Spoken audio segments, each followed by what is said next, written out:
হাসপাতালে ভর্তি হওয়ার গুঞ্জনের মাঝেই ফের কাজে ফেরার বার্তা দিলেন বলিউড শাহেনশাহ অমিতাভ বচ্চন।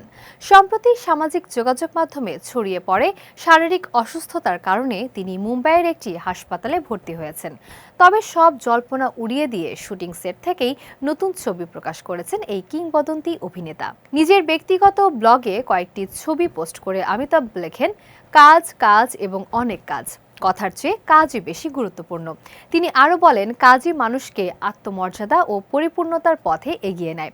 তার এই পোস্টের পর ভক্তদের অনেকেই স্বস্তি প্রকাশ করেছেন। ১৯ মে খবর আসে পেটের সমস্যার কারণে ১৬ মে থেকে হাসপাতালে ভর্তি ছিলেন অমিতাভ বচ্চন। পরে ভারতীয় গণমাধ্যম জানায় এটি ছিল নিয়মিত স্বাস্থ্য পরীক্ষা। পরীক্ষা শেষে তিনি বাসায় ফিরে যান এবং সুস্থ আছেন।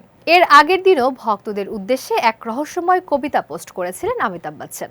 রামচরিত মানস থেকে উদ্ধৃতি নিয়ে শুরু করা সেই লেখার শেষে তিনি ভালোবাসা, দোয়া আর অগণিত শুভকামনা লিখে সবার প্রতি ভালোবাসা জানান।